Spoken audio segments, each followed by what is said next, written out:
All right.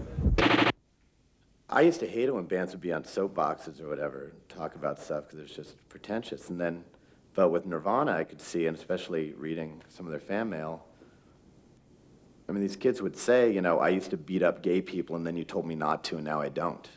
I mean, it was that direct. It's like, they could. I mean, then I completely turned around. I was like, Kurt, you got to go on a speaking tour of the world and, like, tell these people what to do. That's so great.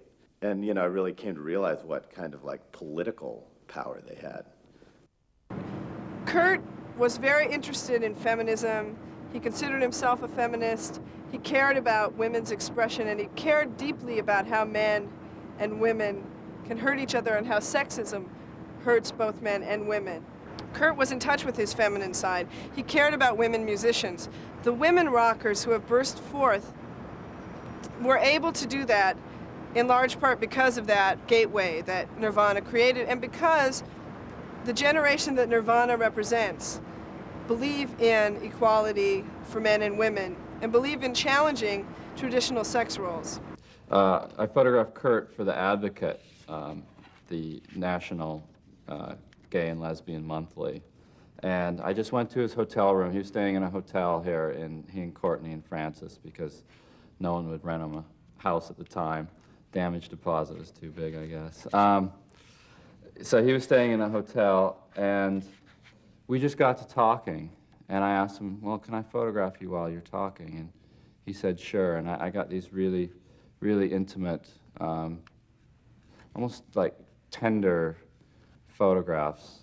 One of the best things that Kurt ever said was that, and he said in the liner notes to Incesticide maybe, or one of those, he's like, if you're a racist, sexist, a homophobe, or in any way an asshole, don't buy my record. I don't care that you like me, because I hate you. I don't want your money. He really hit home on a lot of subjects and then his suicide totally tore me apart. It was like losing a father figure, because he was there to listen to my problems. Even if he wasn't there in person, I'd just pop a tape and play it and feel totally at peace. The song Rape Me in particular, you know, people think it's like specifically about rape, but I mean, my interpretation is about how he felt as though, you know, he was raped, you know, by society, you know, about society's rape, you know, on human beings in general, you know. I think that Kurt was not afraid of difficult subject matter, not afraid of the unpleasant and dark side of experience and of his own self.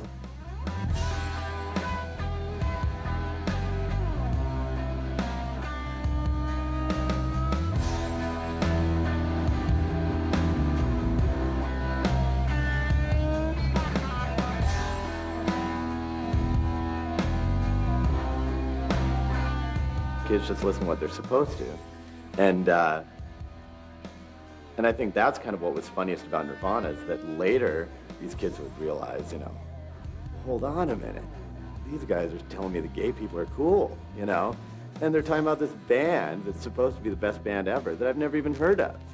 And so later they're like starting to discover these things that Nirvana is directly or indirectly turning them on to, when all they meant to do was buy the album by the popular band.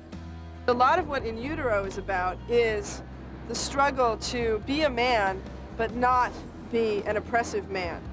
There are many, many lyrics on In Utero that are about the body. Songs like Penny Royalty and Milk It and Scentless Apprentice all mention reproduction, the muck of the flesh. There's all sorts of rumors going on about how your next album will sound. Some people say it's going to be really wild, raw, and confusing. Some say it's going to be really quiet and acoustic and pretty. Both. Mixture of both. It won't be as clean as the last album, that's for sure. That's a good album cover, or a name. Our next record, Raw Wild. If our record's that name, you're gonna go, shit. You're gonna go, those guys, man. Raw, wild, and confusing. We're gonna be on the cover going, no, one of us is gonna look raw, is gonna be naked. One of us is gonna look wild with loincloth and like some wild man. One of us is gonna look really confused, you know? Raw, wild, and confusing. I have a feeling with the next record, we're gonna lose a lot of our audience. In Utero was a real sign of growth. It was a kind of a growing pains album. You can even hear it in the lyrics. I think Kurt has a line on the album where he says, "My bones grew and it hurt." He was going through a transformation in his personal life as well as in his artistic life. He'd had a child, he was in a marriage, he was working with Courtney as a creative partner. One day in May, Kurt called me, and he wanted me to come over and photograph this collage that he had made on his living room floor, and I guess it was going to be for the back cover of In Utero.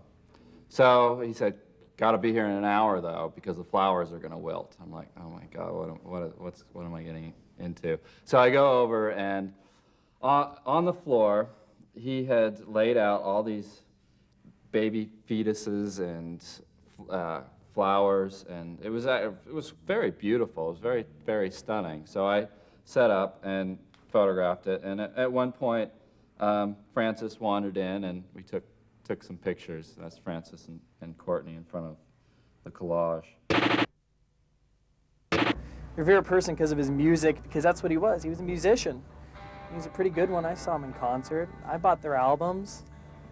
Good stuff, but I don't know. Revere a person for their music, not because they died. The thing about Kurt is that I believed everything he said. I believed the pain, and he's still part of my everyday life. I think about him every day.